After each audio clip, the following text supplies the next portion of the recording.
So you're looking to get a Nintendo 64 to add to your collection.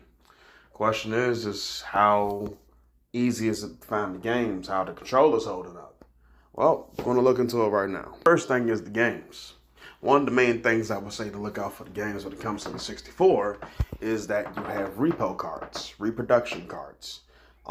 When you look at eBay, you look at Amazon, even if you look at GameStop on some occasions, you look at the 64 Reddit, there are repo cards everywhere. You definitely want to be aware and do some research before you decide to get the system right here, or at the very least before you start buying games. You want to make sure you're able to, get the authentic one. If that's what you want to buy repo, that's fine too, but at least pay a reduced price for it. And now onto the games themselves. Games are reasonably priced, about maybe $5, anywhere from $5 on up. So have fun and enjoy. Lots of games are very interesting on the system, especially if you were around during that time, even if you wasn't, just to see how the technology was back then and how it did 3D much differently than the PS1. And onwards to the accessories.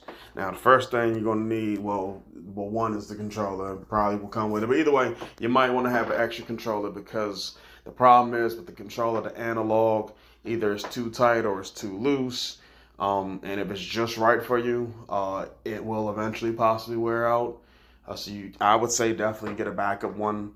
Those controllers cost about $15 on up for OEM ones. Shipping's about $8 when I've seen it. It's definitely a good thing to have an extra one, extra one lying around because you never know. Another thing is you want to get that memory pack or controller pack or whatever they call it. Anyway, you want to get yourself a memory card.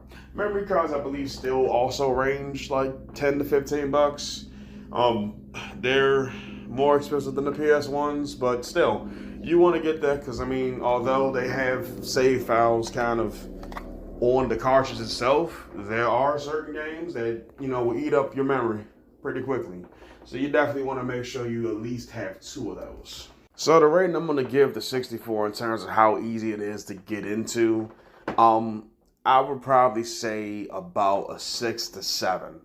The fact that you have to do so much research, the fact that you have to watch out for repo carts, and the fact that you have to constantly kind of be aware of these controllers is why I give it that rating. That's not the rating of the system.